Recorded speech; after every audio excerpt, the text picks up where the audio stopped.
Hi, my name is Isabella. This is my name sign. Why is that my name sign, you might ask? Because my hair, it can be puffy or different kinds of hair, hairstyles. I love it, frizzy. And I love the number seven. That's my favorite number. So I'm deaf, and I'm going to tell you my story of where I was born, my background. So I was born in South Vietnam, and it was a very, I grew up in a poor family, and my mother was sick with me when she was pregnant with me. So when we really, she had no, there was no medicine, so she really had no idea what was going on. So when I was born, we really had no idea about me being deaf. So in 1979, there was a big war going on. There's a lot of bombings in the part of Vietnam where we lived, and a lot of destruction, which was awful. A lot of ruin everywhere, and there was many people escaping for refuge, and many of them escaped by boat, as did we. And our family escaped to Malaysia, and there was a fortress there that was jam-packed full with people, and they were surrounded by these fortress walls that protected from the bombing, but we could definitely feel it. And there was an army camp that, that they weren't they had to just separate everything into camps, and they wanted to see how we could organize everything. So they organized everyone into groups. So they had one for those who had disabilities and those who didn't have disabilities. So those who had walking issues, those who were blind, they moved them there as well. Those who had maybe amputations or legs of their arm or the legs, they did that. So they put them in that area. So then they whittled down to me, and I was the only deaf person, and my mom was like, "Hey, excuse, um, um, excuse me, the interpreter is catching up." Um, so the nurse came to my mother and said, "Oh, you, your daughter is deaf," and my mom said, "What? My daughter is not deaf." Okay. Yeah. Um, so my mother was surprised, and the army nurse said, "Yeah, yeah, she is," and and my mother was so confused, and the nurse asked, "Do you want to test her hearing? Do an audio test?" And my mom was like, "Oh, okay, sure." So the army nurse, took me, my mother and I, all three of us, went to this little muddy area in the camp. So and put a chair right in the center, and she sat me in that chair when I was a little kid, and my mother stood behind me, and the army nurse stood behind next to her as well, and they were behind me. So the army nurse took pots and cooked two big cooking pots and pans, and but the nurse warned my mother, "Hey, this is gonna be really loud, just so you know. So you might want to step back or cover your ears, just so you know. Heads up." And my mother said, "Okay," so I'm gonna stand back. So the nurse banged those pots, bang, bang, and I just stood there and I heard nothing, and my mother was shocked because I should have covered my ears, and my mother said, "Okay, all right." And the nurse said, "Okay, yeah, we could do one more test." Yeah, and my mother agreed to that. So, so we got a little closer, like right behind me. We're about that kind of space. And the nurse said, "Ready?" My mother covered her ears, and the nurse banged those pots and pans again, bang, bang, and again I heard nothing. I didn't cover my ears. I just kind of just kicking my legs, and my mother was shocked and started crying, like, "How can I communicate with her? How can she communicate?" And the nurse said, "Oh, it's fine. And so we're gonna just label you in the disability camp, move you there, just so you have that area." So my mother was crying, so she took me, and we looked at each other, and I didn't know what was going on. So my mother and I went to that part of the camp, and at the time, my father and his brother, they were a part of the army, so we were able to get a helicopter to France. And we went there, and they had an oral program, where you could, they had speech, but they had no signing programs. And my mother was just like, Yeah, she's like 2 or 3, and I think that might be a challenge in understanding. So we can try, and we tried for a little while, but I really was frustrated, and it was not helpful because I'd be looking around, I didn't hear anything. So my mother thought, okay, maybe France isn't the best. Well, the French teacher said, hey, maybe it might be best if you go to America. They have endless opportunities. They have sign language communication. Very visual with the body and gestures. They have the speech therapy, helping with your voice and just how to say vowels with by touching the throat. Um, they have kind of like oral where you read lips. They'll teach your daughter how to read lips. They have different maybe cochlear implants. There's a lot of options, and my mom was encouraged like, oh, those are a lot of options. So we decided, we to go with the Navy because remember I was my interpreter clarification.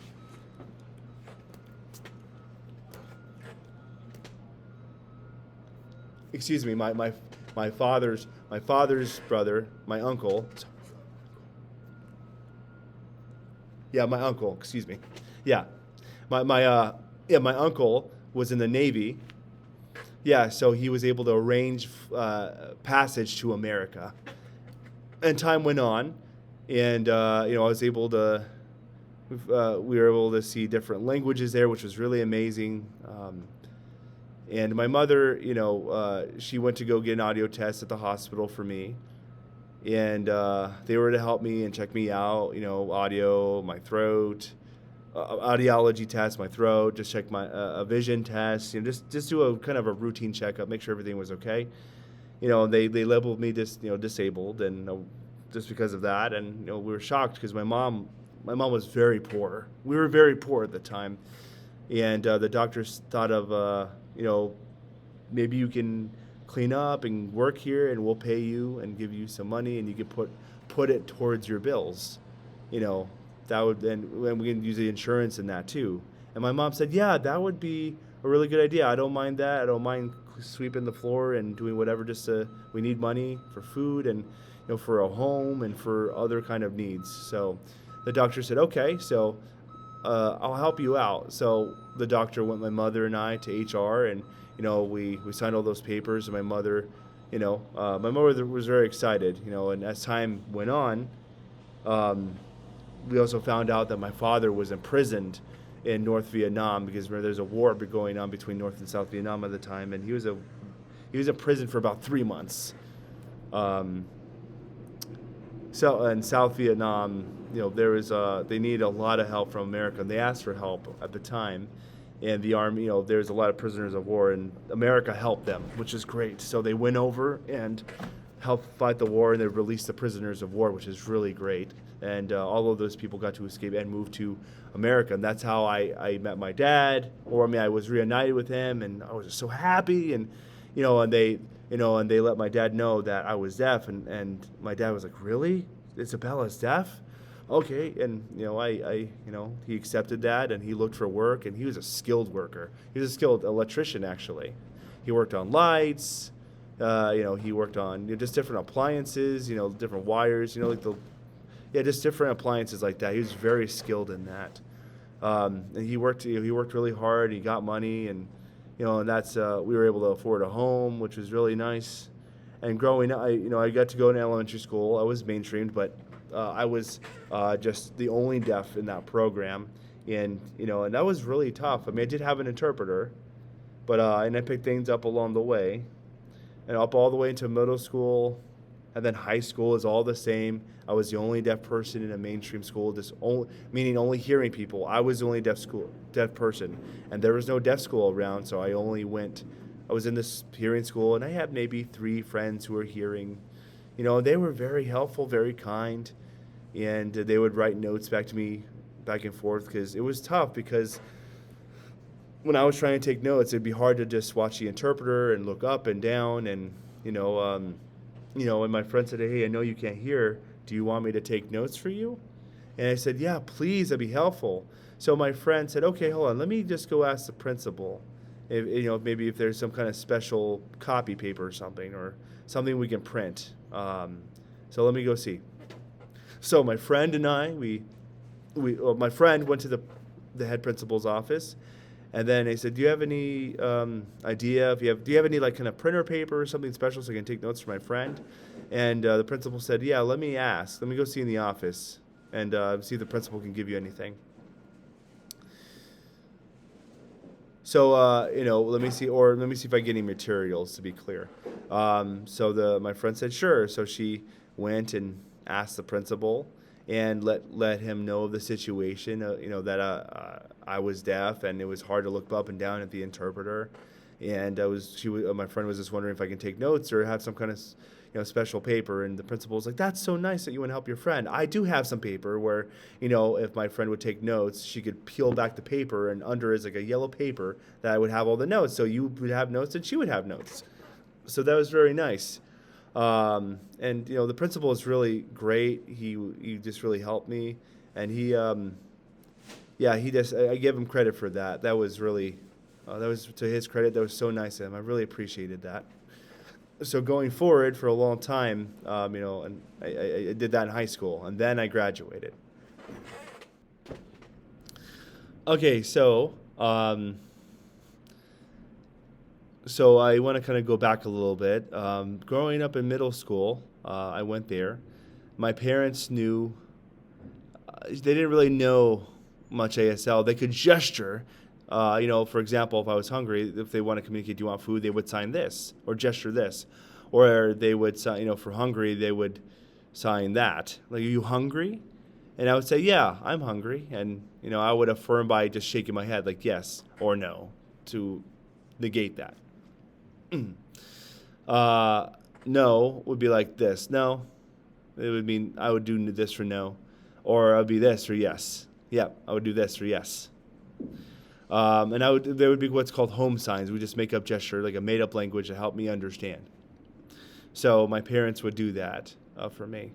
And, growing up around the family, we'd have family tables. I have a sister, younger sister, and my parents, we would sit around the table, be eating dinner, and the family would be together eating and talking, and they'd see their lips flapping, and my sister would be laughing at my parents, and I would look at them, and I would see the laughing, and I'd say, "Hey, what's up? What's going on? What are you talking about?" And my dad would say, "Oh, no, just something about work." And I said, "Yeah, what about work?" And then, and I asked my mom, "What do you do?" I was like, "Oh, he's just some kind of joke he told." And I said, "What kind of joke?" And my mom would say, "Oh, not important." And I would just feel so left out, and on the inside, I wanted to know. I wanted to be communicated with, but I felt kind of pushed aside. So, I'd ask my sister, "Hey, what's going on?" And my sister would say, "Oh, my dad told a joke with his friends and all that." And I said, "Well, what's the joke? Tell me more." And, my sister would be, "Oh, I'll tell you later, It's not important. Let me focus on eating first." I'm like, okay. So I finished eating, same as always, And then I remember my cousins, they would be talking to you and running around. They say, "Come on, Isabella, let's join in the fun." My cousins, would try to explain. My cousins would, they would be like, try to explain as much as they can. They make a couple of mistakes, but, they would say, "Oh, just sit there, go ahead and rest." And again, I wanted more explanation and elaboration. And I just felt discouraged. So I'd always just take a seat back and just watch what's happening, not knowing what's going on. But my family was very supportive. They always fed me. They always gave me money for clothes or to go out, but I feel like I had no communication. I mean, I had no communication. That's the only thing I didn't have, and I was very discouraged. And I had no sense of who I was. I mean, wasn't really a deaf person. I was just a person who couldn't hear, culturally speaking anyway. And I just accepted, "Oh, it's fine, I guess." That's the way it was for a long time, up until when I went to Gallaudet University. Not in 1970. Oh, 1980. Okay. 1998. Okay. Got it. Sorry. Clarification. Yeah, I got you. Okay. Yeah, 1998. Okay, that was the interpreter just checking. Mr. F. Okay, so anyway, we went to Gallaudet in 1998, and I saw so many signing people. So many people signing. I'm like, whoa! And my mom and I looked at each other, and she said to me, "Hey, can you understand?" And I said, "Yes, I can." And my mother was shocked, and and we realized, we saw some people laughing, we saw people standing and signing, and we saw people laughing, and my mom would say, "What's so funny?" Like, "Oh, it's they're laughing." No, I can tell you more later. And my mom looked at me, and she realized that roles were reversed. That she had felt the same way I had for a long time. We had then gone a little, we went to the main area where they had an information booth with registration. They had a little just kind of flyers for where things are, a map. They had just stuff for how to enter, the teacher's room, all that. They had the list of the courses, and which is really cool. So I was able to get all that information for myself. And I was able to ask questions and figure that out. And my mom would look at us like, "Well, what do you mean? Oh, wait, what does that mean?" And I said, "Hold on, let me finish talking with them first. So I'll explain to you after." So I would sign with those people, and my mom again was shocked, and again she kept realizing that she was the one who told me, "Wait a minute." But now I was the one saying, "Wait a minute." So it made her really reflect. So she took a step back. So we discussed and we finished, and I explained to her, just simply as much as I could say. So then we went to the cafe, and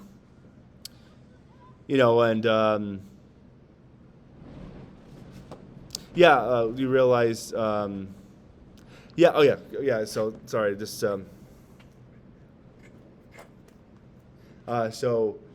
basically, my mother asked me and said, "Well, how come when you're signing with people, you can like elaborate and express yourselves? With me, it's just words here and there." And then I said to her, "See how it feels?" Yeah. Okay. We're caught up. Keep going. Okay. Now, and my mom realized, whoa, this is how Isabella felt, and the roles were reversed. So, her and I went to the cafe, and and I asked her if we want to go get lunch and dinner, and they have all that kind of food there. So we went, and we were curious as to what it looked like, and I said, "Come on, let's go." So we went, and we entered, and wow, there were so many tables. Like they were circular tables. They were round tables all over the place so people could sign, which is really great. And they weren't just square tables where we couldn't see each other. No, it was actual round tables, and we were able to communicate. And my mother was confused as to why, that was. And I said, "It's deaf friendly, so we don't have to kind of move out of the way. We have to push someone out of the way to see. We could actually see each other, which was awesome." So, there is visual communication, which is great. So I was really, thankful for that. When my mother and I went to the dorms where I was going to stay, and then we went into the room which had two beds on the side, and my mother asked me, "Do you have a roommate?" And I said, "I don't know. Well, I guess we'll see." So we looked around the dormitory.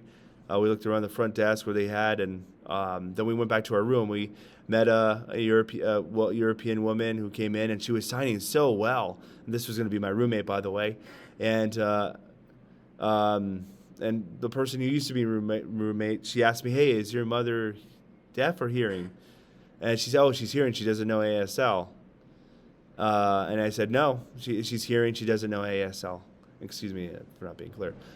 So then she started to talk. She was simcomming, which means to simultaneously communicate. And then I said, "Wow, you can, let me just clear up.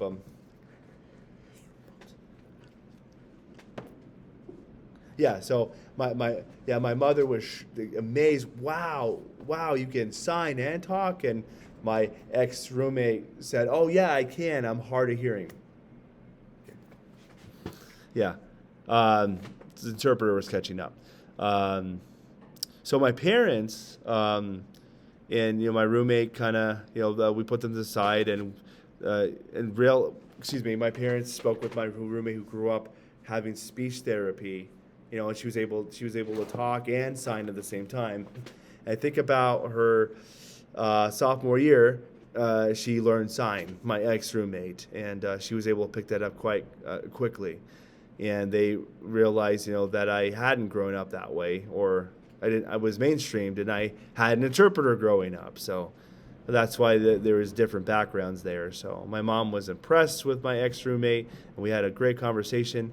And we felt better because, my ex-roommate was able to speak, so she was able to be included in the conversation. So anyway, yeah, so I said I'd give my mom a hug, and she left me be, and I was there for the semester. And, I learned so much about myself at Gallaudet, and my roommate at the time explained to me about deaf culture and what that's like. And I found out who I really was. Like, oh, I'm a deaf person. I'm culturally deaf. And I am actually deaf. And I just, I blamed and please don't get me wrong, I never blamed my parents. They didn't understand. They didn't have experience of deaf culture or what that was like. So, I knew it was different. So, I'm thankful for Gallaudet though, for exposing me to those things. And I was able to, go to the different clubs they have. Like, well, for example, I'll tell you some of that. They had an Asian club. They had, a church club, for a Christian club, excuse me. They had like a Catholic club. They had a black club. They have a Jewish club. They had so many different clubs. It was amazing. And I was able to learn about so many different just cultures and identities and stuff like that, just cultural identities and stuff like that. And I got to meet the teachers who were also deaf, which was amazing to me.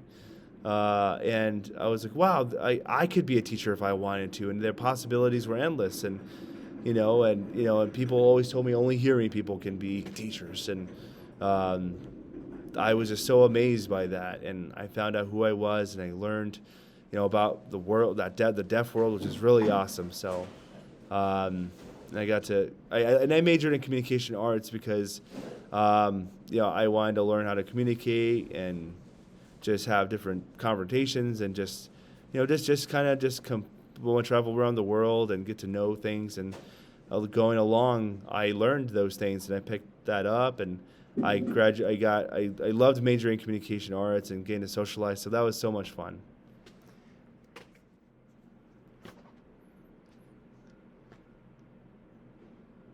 So I have 3 children, and I want to talk about my family. I have 3 children. I have a daughter, who's my first child. Her name is Shanella. That's her name sign. Then I have Jeremiah. That's my son, who's my middle child. That's his name sign. And then I finally have my youngest son, Jethro. Excuse me. This is his name sign as well. And I gave them their name signs because of their character and their personality. So I gave her Shanella because she loves to dance, she loves music, she's always moving, anywhere, anytime. She is in the bathroom, with the mirror, she with me, with friends too. She's always dancing all over the place, and that's just kind of her name sign. That's just kind of her, all that. So it's just, hey, that's you. So she's proud of who she is. So that's always great. So I gave her Shanella like that. Jeremiah, when he was a kid, I gave him that because of trains. He was fascinated with trains. He loved Thomas the Tank Engine. He loved trains. He had set up all the tracks all over the place. He'd watch the train go all over the place. He loved that. He loved blue and green and red and blue, all those kind of purple trains. Whatever train he could have, he would have it. So he loved the trains. He could name them, and I was shocked. Wow, you're so good at that. So I gave him that. And now he's not really into trains anymore. So but he kept his name sign because he looks back when he was a little boy. So yeah, that was good. And then Jethro, I gave him that because he loves to jump. He still loves to jump. He's jumping all over the place. He jumps on his bed. He jumps on the couch. He jumps on the table, and I have to say, no, you get down now. And I said, oh, sorry, Mom, I forgot. Sorry. I forgot the rules, and he'll be sheepish. He'll be a little sheepish, and then his memory will be forgotten. And he'll jump again. I said, "Did you forget the rules?" I said, "Oh, sorry," and then he'll just jump again. But I have to remind him so often. So I gave him, I said that, and then I said, that's why I gave you my name sign. Yep, that's why you gave me my name sign, Jethro, because I like to jump. So, anyway, that's my 3 children. So my oldest daughter is 15. So my daughter's 15. Chanel is 15. Jeremiah is 13, and Jethro is 10. Its interpreter said, wow. Growing up so much. All of them are codas, and they're children of deaf adults, and they sign so well. Shanella is actually thinking about becoming an interpreter, an ASL interpreter, which is great. Jeremiah hasn't decided what he wants to do, and Jethro is still young. He's still carefree, still a kid, all that stuff, And I'm married. I'm married to my husband, and his name is Paolo. This is his name sign. And his name sign is that because back in high school, he loved having different colors in his hair, and he would it was thick. His hair was thick too, and that was because he loved to put all this gel in it, and he put all these crazy dyes in it. He would do blue and red, and there's all these different colors. It was a little crazy, and when he would go to school, his friends would look at him like, hey, what is up with your hair, dude? It's like tall and thick. And then he says, yeah, so what? You got a problem? He's like, okay, I want to give you this name sign. It's like, yeah, because your hair is wild. I was like, yeah, you can give it to me. That's me. I'll be Paulo. So, he still has that, and, that was his hair back then. Yeah, so he accepted that, And my husband is deaf. However, he's actually a very good lip reader, and he can actually speak very well, too. And his parents had put him in a oral speech therapy school, this is a general school, and he was able to see, and he speaks very well, and it's very impressive that he can do that too. He kind of found out he's culturally deaf as well. He does have a hearing aid, so he can hear different environmental sounds, sirens knocking on the door, maybe if someone's calling him, and that's just habit because he grew up with speaking. Stuff like that, and he also does well visually, but when he takes the hearing aid off, he can't hear anything. He is fully deaf, So he's culturally deaf by that regard as well, in that regard, and he's comfortable with lip reading. And he'd always try to see if he can lip read, see if he can understand. So he'd always try to challenge himself. And for me, I'm deaf, as I said before. I had hearing aids back then, but it would give me headaches. So I just decided, just to not do that. And I didn't practice lip reading. So we're very different in our backgrounds. So today, my family, we sit around the round table. This is my family now. We sit around a round table, and we all sign. Even when they were babies, they would, I would teach them all the time how to sign, and from 0 to 5, from birth to 5 years old, they were homeschooled, and they learned how to sign very quickly, because when I was pregnant, my mom was so scared, and she asked me, what if she becomes deaf, and what if your kids become deaf, and she was starting to freak out. I said, hey mom, it's fine, but you and Paulo are deaf, and I said to my mother, hey, remember it goes by generation. And we said, oh, okay, forgot. And I said, just think positive. And, so we just, we were just kind of thinking, we would see what happens, see if there's any problems with the baby. So Shanella was born. She was very quiet. She was moving like she does now. She's very quiet, very still. And we were a little suspicious. Is she deaf? And and I thought, no, I don't think so. I read more about it, and it's in generations. We don't have a really strong deaf gene in our family. So, same thing with Paulo's family. So we just said, let's just wait and see until Chanel is born. So we waited for it then, and then up until Chanela was born, I had her, and she's so beautiful, and I loved her, and I fed her, and then the doctor came in. Let's do an audiogram test, and we did that, and I looked at him like, okay, let's do this, and we did. Half an hour later, the doctor brought my baby back and said, oh, she passed. She's hearing. I said, to be clear. Oh, what's up?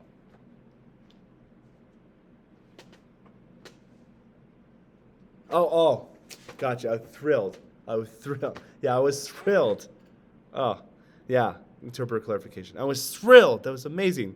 And my mother was, she was flabber. She was just like, oh, she had her tongue. She's like, okay, I guess I was wrong. So, then she said, congratulations, your baby's beautiful and, so sweet. And I told her thank you. So I got to be with my baby and, and I taught her ASL, which was awesome. And my mom saw that and she said, hey, isn't it better if she speaks, so she can go to school, maybe have speech therapy or something? Should she be signing? Like, yeah, I can teach her ASL so she can communicate. Her communication is important. She's visual too. I said, okay, well, we'll try and see. We want to make sure we can teach her this. So excuse me.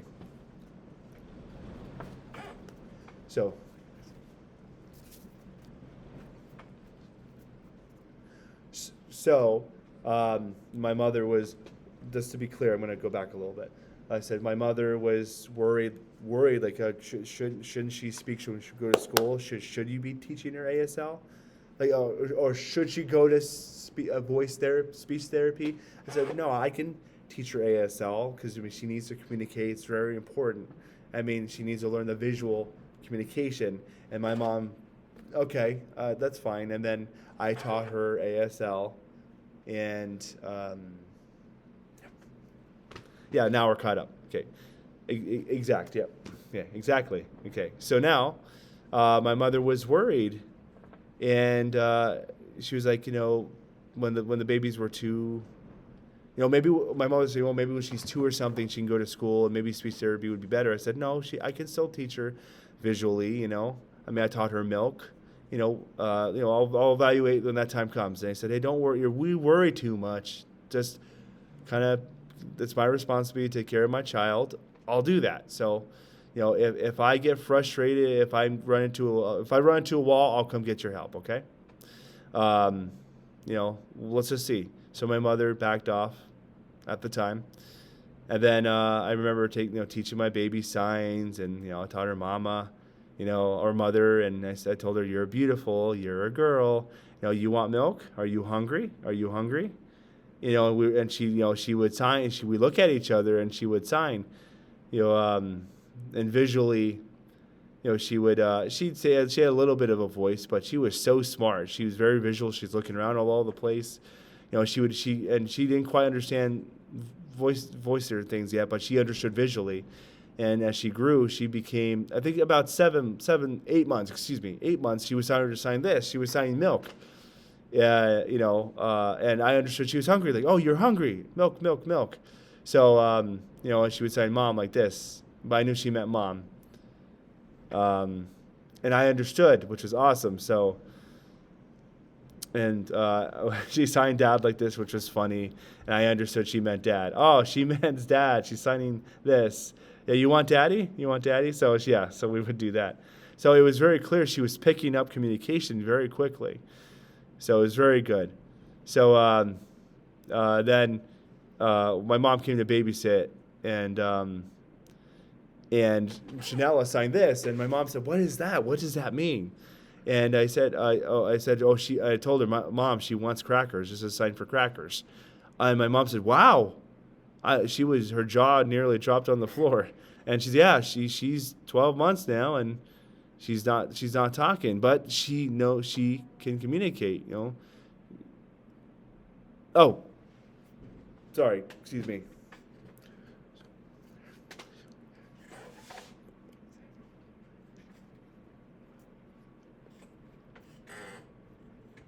Yeah. Yeah, so, excuse me, my mother was saying, she was starting to think, if she goes in the hearing world, when, she needs to learn words now, like, baba, or, she would, she can't really say crackers.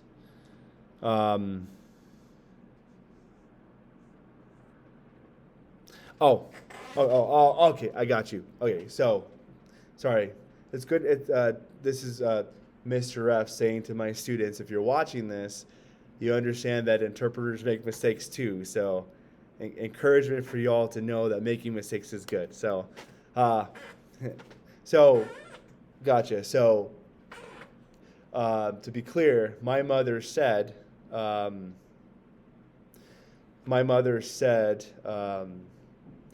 I'm shocked because typically when babies are around that age, they're only saying baba or all these other things.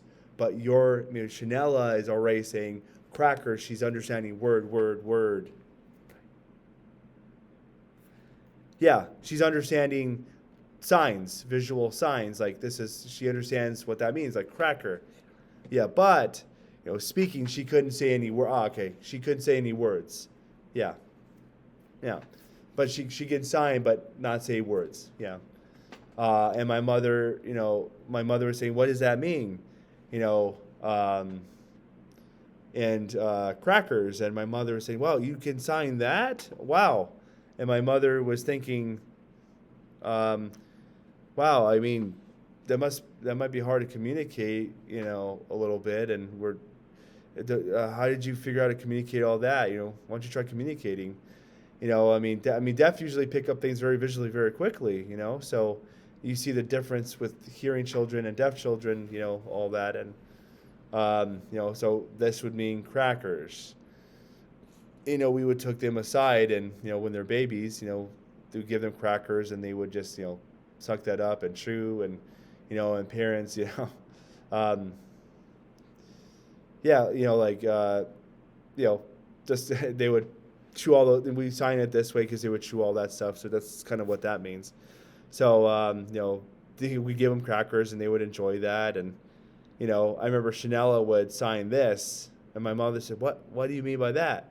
And she would say water. She means water. Like, oh, you mean water. Okay. Your sign is a very basic, but I get the concept. So Chanela would sign water like that.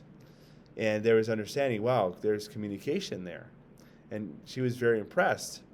Yeah, so my mother took a step back there, and and she understood the relations to different signs and communication and getting that in, and she'd pick it up quickly, which was amazing. So I remember her first, she'd get sentences. She didn't know English yet, but she'd get ASL sentences. Now today, as she's grown up, she wants to be an interpreter, which is awesome. I never said you have to interpret for me. It's like, are you sure? If you want to do that, you can. I would never bug her, but I would just go for myself and write back and forth. And my daughter was always happy to come and help. Like, do you want me to interpret? I can. I can practice for myself. And I would ask her, are you sure? I don't want you to feel burdened by this. And Chanela was like, yeah, I'd be happy to. And I just want to make sure you want to, that you feel comfortable. And yeah, so. Yeah. Oh, yeah. So that's kind of about my family and how we are together in communication, and yeah. So I really appreciate that. I want to tell a story of how I met Mr. Foddrill. So a long time ago, I was living in Southern California, and Mr. Foddrill was living there as well. I was working at Chaffey College as an ASL tutor. And I remember working there for a while, and I remember Mr. Foddrill entered ASL 1. And I was in the writing center, and I had someone from the writing center come and say, hey, would you mind coming to this ASL class? And, you can explain what you do and just say, hey, I'm a tutor, and I'll help them with mistakes, or, can you give a presentation just real short? And I said, yeah, so I'll go. I went up to the ASL classroom on the top floor, and I went to Mr. F's classroom, and I met your ASL teacher, and her name was Kimmy. She was a short Japanese woman, very sweet, but very strict, which is good because it encouraged you all to be successful. So I remember standing and giving a little presentation, what it means to be an ASL tutor, and like if anyone was struggling or missing words or sentences, they can come to me. If they were wanting to build vocabulary or build the structure of the sentences or do English to ASL translation, they could come to me as well.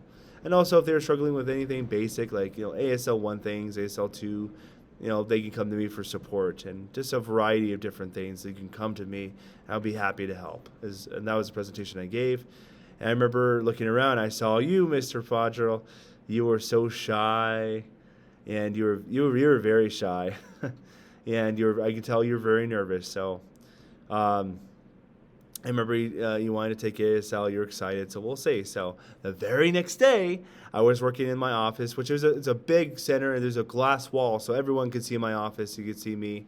And I remember Mr. F entered, and he saw me sitting in my office, and he went and knocked on the door rather loudly, and I didn't hear. I didn't respond because I was on my phone catching up with emails and stuff, and he was puzzled. He said, okay. He knocked on the door, and he realized, oh, she's deaf. And he said, okay. So he walked in very slowly, and I said, hi. And then Mr. F said, can I come in? And then I said, yeah, sure, come on in. And then he asked me, are you deaf? And he said, oh, yeah, I'm deaf. And I kept knocking, and I didn't realize you were. I said, yeah, that's fine. Come on in. Come sit with me. So, yeah, that was cool. So he sat in front of me, and he was definitely nervous. And, he was worried about how you communicate with me. And then we just did very small signs, and we finger spelled ABCs, 1, 2, 3, 4, 5, just the numbers. Every day, though, he came in for an hour or two. He every day he was very loyal and coming. And I remember you were so fascinated. You were there every day. You went from the ASL 1 to just now, just amazing sign language skill. And then he transferred to Mount SAC after ASL 1, and he went to the ASL department. He studied really hard. He went to ASL 2 and 3 and 4, and then he went to ASL 5, and then he practiced so much, and he recorded his videos, and he practiced his homework all the time. And I remember he had one video and he wanted feedback on, and I said, hey, can you give me feedback on this? I said, yeah, sure. So we went in a small room, and we were watching his recording, and he said, he asked me if I can record this now. Can you watch me sign? Just let me know if this is good or not. And I said, yeah, sure. So I watched his video, and I was laughing so hard. One time in particular, and he said, why are you laughing? So there's a famous ASL story. It's the gum chewing story. And it's, later in the story, there's like a boyfriend and girlfriend. Well, in the story later, but the beginning of the story is there's a man, he's chewing gum, and he's just, his mouth is dry now, so he takes it out, and he's thinking, where should I spit this thing? So he throws it, and it lands against a tree. So then he goes on his way. Then later in the story, there's a couple. It's a man. It's like they're dating. It's a man and woman together. They're just talking and flirting, and then they go next to this tree. And the woman is leaning against the tree. The girl's looking against the tree. She's looking up at her man, and the guy is flirting with her and has his hand against the tree bark, where the gum is. And and they're looking at each other and just talking and flirting, and the girl then goes to leave, and then the guy realizes, oh no, I'm stuck, I can't get my hand off. And I remember he signed, Mr. F signed this, so he should have signed this, and he flipped him upside down like he was doing a handstand, like he was stuck upside down. And I was laughing so hard, he realized, oh, no, it's supposed to be like this, like you're standing. And you flipped him upside down like he was doing a handstand. So it was so funny. We were laughing so hard. And, it helped him to see, all of that. And, it's fun looking back. So I love telling that story. So that's, and as we went along, now he's a teacher. Look at you, an ASL teacher. Wow. Yeah, I know.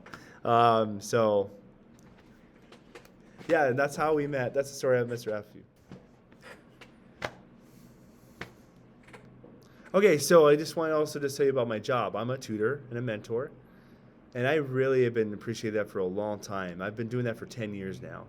And looking back, I remember some of my friends and my cousins would say, hey, why don't you become an ASL teacher? And I thought, yeah, I wouldn't mind that, but I personally don't like a giant group of people to teach. I mean, it's not really my preference. I prefer to do one-on-one. I like doing that a lot better. And I like meeting with different people one-on-one. And I'm more kind of like, just a one-on-one support kind of person. Like, hey, if you make mistakes, that's okay. And, and help them be encouraged in that. And, that would be, a good thing. and help them, just be encouraged and work through their struggles and help them be successful. You know, um, and I taught them ASL structure, but my husband he signs very English structure, but he has great expressions, and uh,